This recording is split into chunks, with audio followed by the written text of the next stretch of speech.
language. In other words, it's not for nothing that Plato connected up the notion of the good, the true, and ultimately the beautiful. And the beautiful of those three concepts is the primary concept because it is visibly beheld, because it is seen. This is the great convincing power of the psychedelic experience, that it ultimately appeals to us through the sense that we value most, that we existentially relate to as the most authentic, and that is the visual.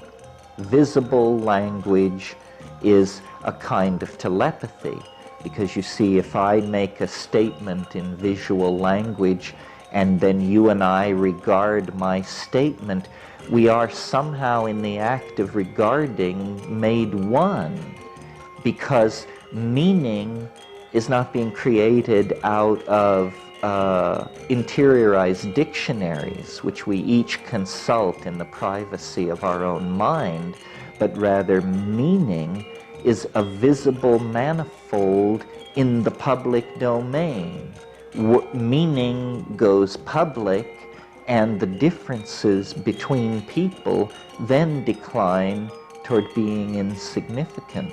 It's a kind of a final confirmation of the McLuhan apotheosis.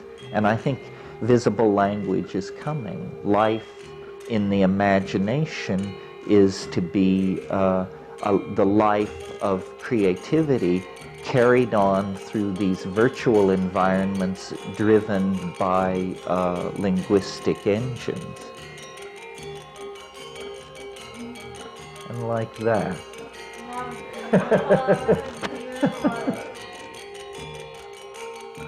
Good. Did it look good? Oh, that's great. Yeah, well, this is a good wrap for this medium because it can happen while you're saying.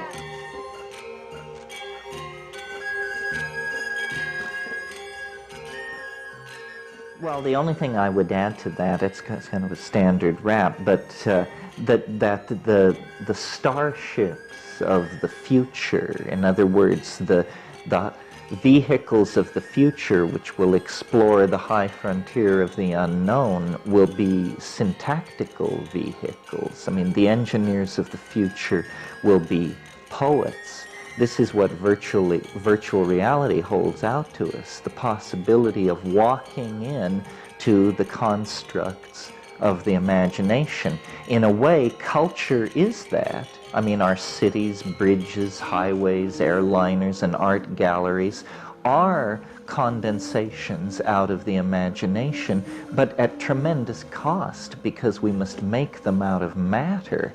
Once we can make them out of light, out of electrons, then we won't build skyscrapers 120 stories high. We'll build them as high as we want.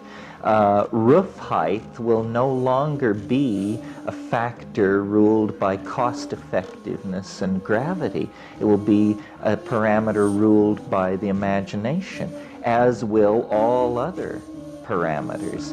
And then we will discover what man truly is, when we are able to erect, stabilize, share, and explore our dreams in a kind of virtual hyperspace that, carefully analyzed, is seen to be linguistic.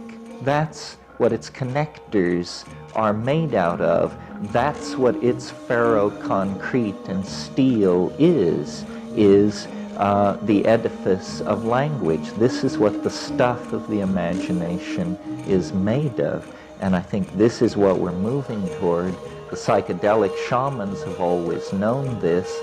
Now the psychedelic underground art community points toward this goal and leads the way.